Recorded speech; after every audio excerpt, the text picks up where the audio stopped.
The cold had a weight to it, a physical force that bore down on our small group as we trudged through the wilderness of White Pine Ridge.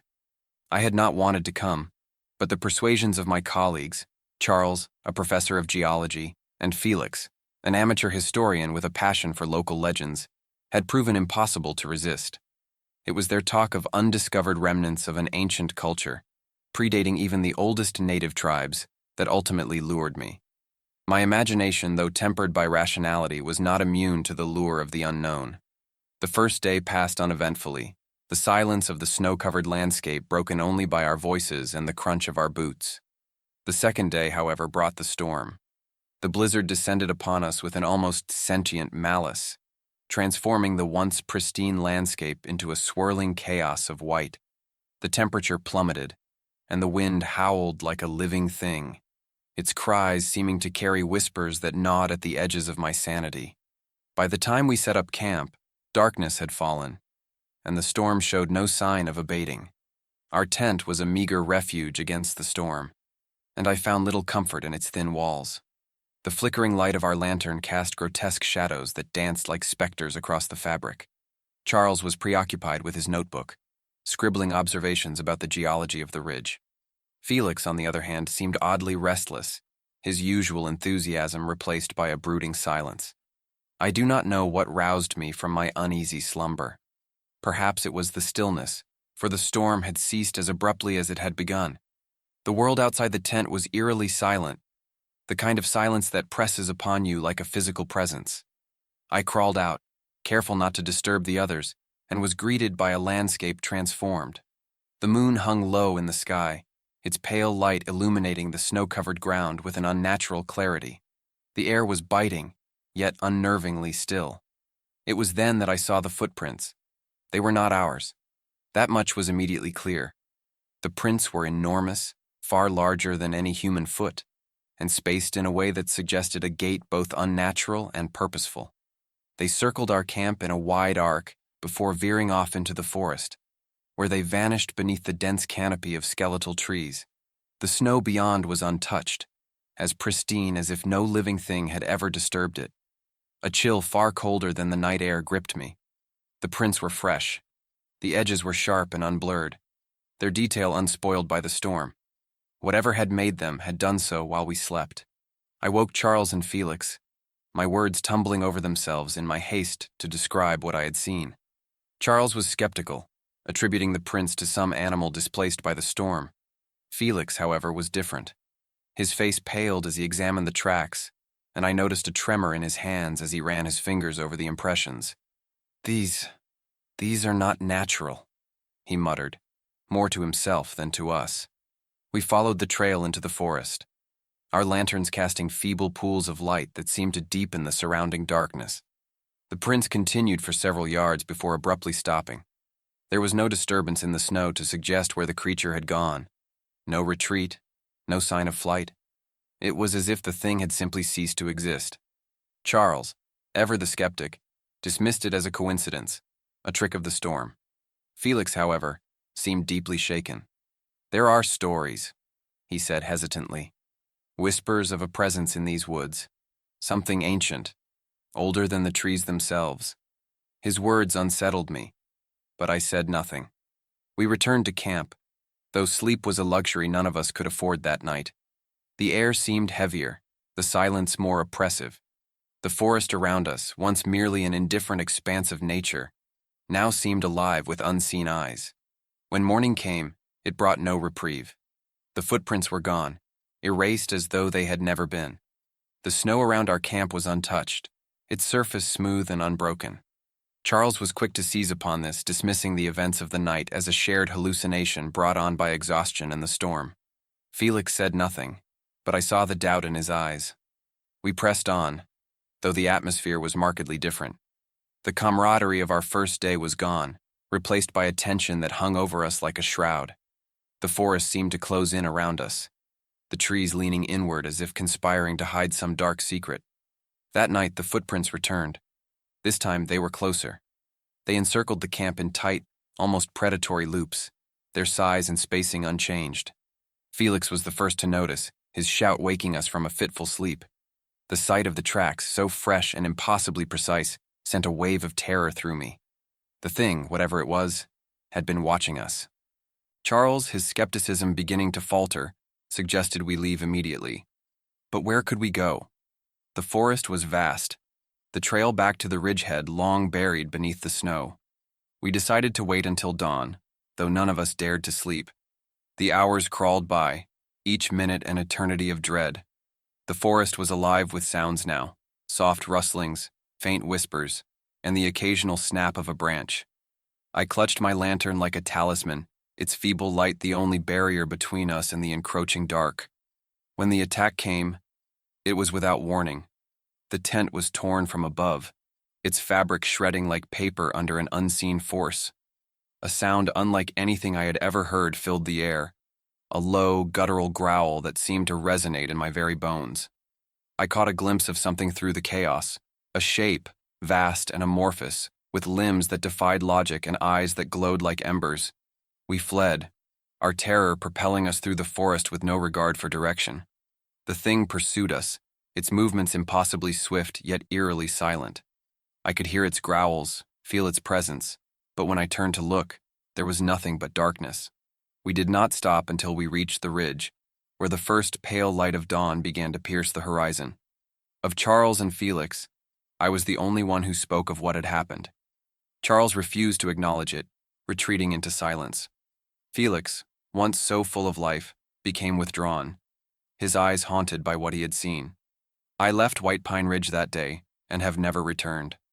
The events of that night remain with me, an unshakable shadow that follows me wherever I go. I do not know what we encountered in that forest, nor do I wish to. Some mysteries are not meant to be solved, and some things are best left undisturbed. All I know is this: there are places in this world where the veil between reality and the unknown is thin, where ancient things stir and watch, and in the silent snowfall of White Pine Ridge, they walk among us. It was during the bleak midwinter of my 28th year that I found myself drawn, against all better judgment, to the desolation of the Whispering Cliffs. The place was not one of beauty, though its austere emptiness had inspired a grim fascination among locals. Rising high above a snow-covered ravine, the cliffs were a jagged expanse of frost-laden rock, their edges carved by unrelenting winds, and their depths shrouded in perpetual shadow. Stories abounded of hikers who ventured too near the edge and vanished, though none could say whether they were taken by the treacherous terrain or something far darker. It was my old acquaintance Robert who suggested the hike. He was a man of insatiable curiosity, the kind who sought out the eerie and unexplained with a fervor that bordered on the fanatical. His tales of unearthly whispers, heard only in the dead of winter, were what first planted the seed of dread-tinged intrigue in my mind. Against my better judgment, I agreed to accompany him. Perhaps it was his persistence or my own foolish desire to disprove his fantastical claims that led me to that forsaken place. We set out early, leaving the relative warmth of the small snowbound village of Coldwater behind. With us was Margaret, a quiet yet resolute woman whose presence added an air of practicality to our endeavor. She was an experienced climber and seemed unfazed by Robert's more outlandish theories. It was her belief that the cliffs held no secrets beyond the danger of misstep and frostbite. The hike to the cliffs was grueling, the snow deep and unyielding beneath our boots. The sun was a pale disk in a gray sky, its feeble light offering no warmth. The forest through which we passed was a spectral maze of frost-covered pines, their skeletal branches creaking ominously in the wind. There was a peculiar stillness to the place, an absence of life that pressed upon me like a physical weight. As we drew closer to the cliffs, that stillness gave way to something else, a faint, almost imperceptible sound that seemed to emanate from the very air around us.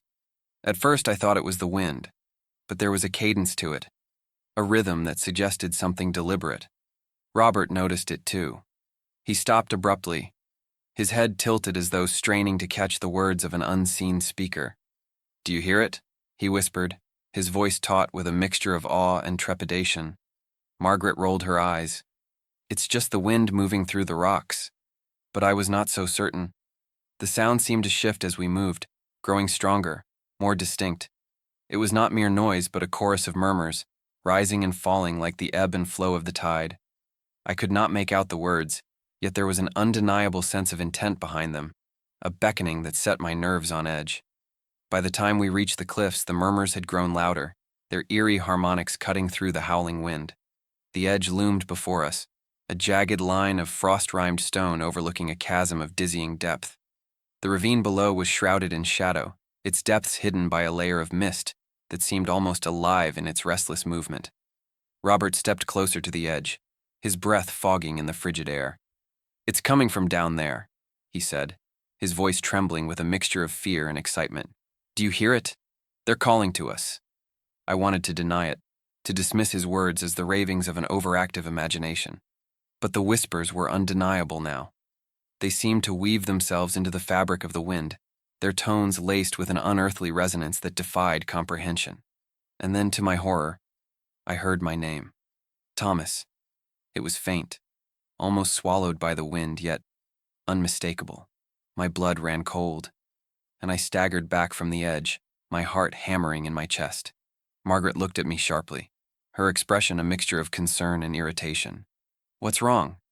They're calling my name," I stammered, unable to keep the tremor from my voice. She shook her head, her breath escaping in a plume of frost. "You're imagining things. It's just the wind. That's all it is." But Robert was already leaning closer to the edge, his eyes wide and unblinking. "No," he said, his voice almost reverent. "They know we're here. They've been waiting." I wanted to pull him back, to drag him away from that accursed precipice. But before I could move, the whispers surged, their tones rising to a fever pitch. They were no longer faint, but thunderous, a cacophony of voices that seemed to emanate from the depths of the ravine. And then I saw it. The mist below began to churn, its restless movement giving way to something darker, something that defied all logic or reason. Shapes emerged from the shadows, amorphous and writhing, their forms shifting with a grotesque fluidity. They were neither solid nor ethereal, but something in between, a manifestation of pure, malevolent intent. Robert took another step closer, his face alight with a terrible, unholy fascination. "Do you see them?" he cried. "Do you see what lies beneath?" "Robert, stop!" Margaret shouted, her voice breaking with desperation. She lunged forward, grabbing his arm, but it was too late. The ground beneath him crumbled and he fell, his scream swallowed by the abyss. Margaret screamed his name, but there was no answer, only the oppressive weight of the whispers, which seemed to mock her cries.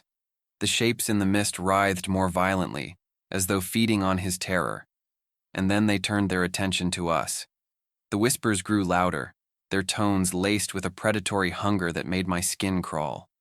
Margaret froze, her face pale and stricken, as though transfixed by the sight of the shifting forms. I grabbed her arm, pulling her back from the edge, but she resisted, her gaze locked on the abyss. "They're calling to me?" she whispered, her voice hollow and distant. "I can hear them." "Margaret, no!" I shouted, but she wrenched herself free and stepped forward, her movements almost mechanical. I lunged after her, but my fingers closed on empty air as she vanished over the edge. Her scream was brief, cut off as the shapes below surged upward, their forms coalescing into a seething mass of darkness. I stumbled back, my mind reeling with terror. The whispers were deafening now, their tones intertwining with my thoughts, twisting them into something unrecognizable. I could feel their pull, an insidious force that beckoned me closer, promising answers to questions I dared not ask. But something in me resisted. Perhaps it was fear, or perhaps it was the last vestiges of sanity clinging to the fragile threads of reason. I turned and ran, the whispers chasing me like a physical force, their tones reverberating in my skull. I do not remember how I made it back to the village. The journey is a blur of snow and shadow, punctuated by the echo of those terrible voices. When I finally stumbled into the warmth of the inn, I was met with curious stares and hushed whispers. But I could not speak of what had happened, could not give voice to the horrors I had witnessed. I have not returned to the Whispering Cliffs, nor do I intend to. The memories of that place haunt me still, their edges sharpened by the whispers that linger in the recesses of my mind. Even now, in the quiet of the night, I can hear them calling my name, and I fear that one day I will answer. It was in the desolate heart of December that I ventured alone into the sprawling ancient woods of Black Hollow. The endeavor was meant to be a respite from the oppressive monotony of my existence, a brief escape from the ceaseless clamor of civilization. The forest, reputed to be vast and untouched, was said to stretch beyond the reach of any map, its tangled trails winding through shadows where few dared tread. I sought solace there, perhaps even a trace of wonder. What I found was far darker. The first day was unremarkable, the crisp air and skeletal trees offering a strange, solemn beauty. The snow lay undisturbed beneath my boots, and the faint sun filtered weakly through the canopy of gnarled branches. The solitude was complete, save for the occasional rustle of a distant bird or the groaning of ice-laden boughs swaying in the wind. I set up camp by nightfall, my small fire flickering feebly against the encroaching dark. It was during that first night that I became aware of something wrong. The forest, once filled with natural sounds, seemed to hold its breath. The wind stilled, and the very air grew heavy with an unnameable tension. I awoke abruptly, though I could not say what had disturbed me. The silence was absolute, oppressive, and then I saw them, footprints in the snow, circling my tent. The tracks were faint but unmistakable, leading from the dense forest edge, looping around my camp and vanishing back into the trees. They were not mine. They were too large, too widely spaced to belong to any natural creature. A cold dread settled over me, though I told myself it was nothing. Perhaps the tracks were older than they seemed, remnants of some previous wanderer. I resolved to ignore them. The next morning, I pressed deeper into the woods, the unease of the night lingering in the corners of my mind. The air seemed colder, the shadows longer. My compass, reliable until now, began to falter, its needle spinning erratically. The snow fell heavier, muffling all sound. The trees, ancient and twisted, loomed over me like silent sentinels. It was then I first saw it, or thought I did. At the edge of my vision between the pines, a figure moved. It was no more than a fleeting shadow, a distortion against the snow, yet it sent a jolt through me. I turned sharply, but there was nothing there. Just the trees, unmoving and indifferent. I quickened my pace, telling myself it was a trick of the light, a product of my own nerves. But the shadow returned, always at the periphery of my vision, never distinct enough to discern. It was as if the forest itself was watching, something vast and unseen moving with deliberate intent. By midday, I could no longer dismiss it. The shadow was no longer at the edge of my vision. It was following me. Every time I turned, I caught the faintest glimpse of a figure, tall, impossibly thin, its form draped in darkness. It seemed to melt into the pines, its presence more felt than seen. My breath quickened, my heart pounding against my ribs. The rational part of my mind screamed at me to turn back, to retrace my steps. But the snow had already covered my tracks, and the forest had become a labyrinth. The hours stretched on, and the shadow grew bolder. Its movements were no longer confined to the edge of sight. It began to appear ahead of me, always distant but undeniable.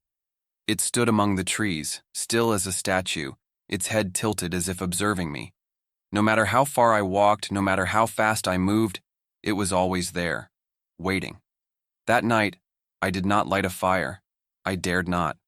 The snowstorm had intensified, and the wind howled through the pines like a dirge. I huddled in my tent, the cold seeping into my bones, and listened. The forest was alive with sounds that were not natural, the faint crackle of branches, the whisper of movement in the snow. And then, closer than ever before, I heard it, a low guttural sound, halfway between a growl and a sigh. It came from just beyond the tent, from something large and breathing. I clutched the knife I always carried, though it felt laughably small against the enormity of my fear. The sound grew louder, and I thought I saw a shadow move against the thin fabric of the tent, its outline grotesque and wrong. I don't know how long I sat there, paralyzed, but eventually, the sound faded, leaving only the keening wind. When dawn came, pale and weak, I emerged from the tent to find the snow untouched. No tracks, no signs of disturbance. It was as if the night itself, had been a fevered hallucination, yet I knew it hadn't. I could feel it in my very marrow. The shadow was real. I walked without direction, driven by a single, desperate desire to escape the forest. The trees seemed to close in around me, their gnarled branches clawing at the sky. The light dimmed, though the sun should have been at its zenith. And the shadow was no longer content to linger in the distance. It was closer now, its form more defined. I could see its limbs impossibly long and spindly, its head bent at an unnatural angle. It moved with a fluidity that defied logic, its steps silent against the snow. I began to run, my breath coming in ragged gasps, the cold air burning my lungs. The shadow followed, its pace unhurried yet relentless. No matter how fast I ran, no matter how far I went, it was always there, its presence pressing against me like a suffocating weight. As night fell once more, I stumbled into a clearing. At its center stood an ancient stone monolith, its surface etched with symbols that seemed to writhe and shift when I looked at them. The air around it was heavy, charged with an energy that made my skin crawl. And there, standing before the monolith, was the shadow. For the first time, it did not retreat. It stood tall and still, its form blacker than the night, its edges indistinct. I could not see its face, if it had one, but I felt its gaze, cold and unyielding. A sound emerged from it. Not a growl this time, but a voice, deep and resonant, speaking in a language that scraped against the edges of my mind. I fell to my knees, the weight of its presence driving me down. The symbols on the monolith glowed faintly, their patterns twisting in ways that made my stomach churn. The voice grew louder, more insistent, filling my head with a cacophony of unearthly syllables. And then, just as I felt I might be consumed, there was silence. The shadow was gone. The monolith stood dark and cold once more, its symbols inert. I don't remember how I escaped the forest. The days that followed are a blur of snow and darkness, punctuated by flashes of that terrible figure. Now, in the relative safety of my home, I find no solace. The forest still calls to me in my dreams, its whispers seeping into my thoughts even in waking hours. I fear that the shadow was not merely some specter of the woods, but something far older, far greater. It let me leave, but I know it is not finished with me. It is waiting, and one day, I will return. The events I'm about to recount occurred one frigid December evening in the deep, desolate woods of Coldridge Forest, a place that now exists only in the blackest recesses of my nightmares. It was meant to be an escape, a reprieve from the suffocating monotony of my life and the slow disintegration of my relationship with Anne. We thought the forest's seclusion might mend the widening fissures between us, but in retrospect, it is clear that such a thought was born of ignorance, if not outright folly. The snow had begun to fall heavily by the time we realized we were lost. The trail, faint to begin with, had vanished beneath a thick, unbroken sheet of white. The trees stood like ancient sentinels, their skeletal branches clawing at the gray sky. The cold was unrelenting, gnawing through layers of clothing and biting into our flesh. Anne walked a few paces ahead, her scarf pulled tightly around her face. She was muttering under her breath, though I couldn't make out the words. Perhaps they were curses, or perhaps they were prayers. As dusk settled over the forest, the sense of isolation deepened. The only sounds were the crunch of our boots on the snow and the mournful sigh of the wind through the pines. The landscape seemed infinite, the trees blending into one another in an unbroken monotony. It was as though we were walking in circles, though I could not discern any familiar landmarks. And then we saw it. A cabin, small and unassuming, nestled in a clearing that seemed to materialize from nowhere. Its windows glowed with the warm, golden light of a fire, and smoke curled lazily from the chimney. It was impossible, inexplicable, yet there it stood, a beacon of comfort amidst the desolation. Anne turned to me, her face pale and weary. "Do you think, could someone live out here?" "Maybe," I said, though the thought struck me as absurd. Who could survive in such isolation, especially in the dead of winter? Still, the prospect of warmth and shelter was too enticing to ignore. We approached cautiously, our footsteps muffled by the snow. The air around the cabin was oddly still, as though the storm had no power here. I knocked on the wooden door, the sound echoing unnaturally in the quiet. When no answer came, Anne hesitated, but I pushed the door open. Inside, the cabin was exactly as it appeared from the outside, warm, inviting, and wholly incongruous with the wilderness that surrounded it. A fire crackled in the stone hearth, casting dancing shadows on the walls. The scent of wood smoke mingled with something sweet, like baked apples. A table was set with 2 steaming bowls of stew, their contents rich and fragrant. "There's no one here," Anne whispered, her voice trembling. "Maybe they stepped out," I suggested, though the words felt hollow even as I said them. There were no footprints leading away from the cabin, only ours leading in. Hunger and exhaustion outweighed our unease. We ate the stew, its warmth spreading through our frozen bodies, and sat by the fire in silence. Anne's tension seemed to melt away, and for the first time in hours, she smiled. But the smile did not last. It was sometime in the night when I awoke, though I could not say what roused me. The fire had burned low, and the cabin was steeped in shadows. Anne lay beside me on the small cot, her breathing slow and steady. But there was a noise, faint and irregular, like the creak of floorboards under an unseen weight. I held my breath, straining to listen. The sound came again, closer this time. My eyes darted to the door, but it remained shut. The windows, too, were undisturbed. Yet the noise persisted, a slow, deliberate rhythm that set my teeth on edge. And then it stopped. The silence that followed was deafening, a weight pressing down on me until I thought I might scream. But I did not move, nor did I wake Anne. Instead, I lay there, paralyzed, until exhaustion pulled me back into a fitful sleep. When morning came, the unease of the night lingered like a shadow over my thoughts. Anne seemed oblivious, her spirit strangely lifted. She hummed softly as we packed our belongings, her earlier complaints forgotten. I said nothing of the sounds I had heard. We left the cabin behind, the forest once again stretching endlessly before us. But as the hours passed, an unsettling familiarity began to creep over me. The trees, the snow, even the slope of the land, they all seemed unchanged, as though we had made no progress at all. And then, just as the sun began its descent, we saw it. The cabin, standing in the clearing, its windows glowing with the same warm light. Anne gasped, her hand flying to her mouth. "We've been here before." "It can't be," I said, though the words rang hollow. There was no mistaking it. The cabin was the same, down to the curl of smoke rising from the chimney. Desperation overtook us. We turned and walked in the opposite direction, pushing ourselves until our legs ached and the light faded from the sky.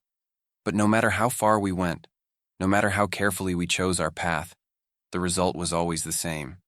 The cabin awaited us, its warmth and invitation we no longer trusted. That night, we did not enter.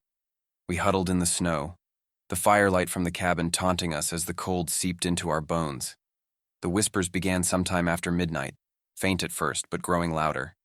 They came from the woods, a chorus of overlapping voices that spoke no language I could understand.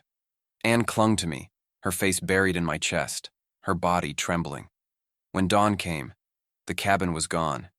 In its place stood a twisted, blackened tree, its bark split and weeping a dark, viscous sap. The air around it was heavy with a nauseating stench, and the snow beneath it was stained with a deep, unnatural red. We ran. The forest became a labyrinth, its paths shifting and looping back on themselves.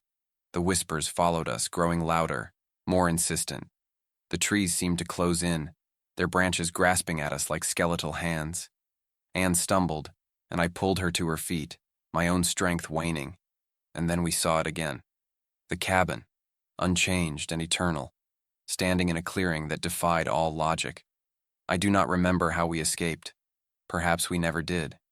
The days and nights since then are a blur, filled with the echoes of those whispers and the oppressive weight of that cursed place. Anne no longer speaks, her eyes distant and hollow. She spends her days staring out the window, as though watching for something only she can see. As for me, I can still hear the whispers in my dreams. They call to me, beckoning me back to the cabin that wasn't there, to the endless woods that will never let me go. Thank you for joining us on this chilling journey. If you enjoyed this story, don't forget to like the video and subscribe for more haunting tales. Share your thoughts or your own experiences in the comments below. We'd love to hear from you.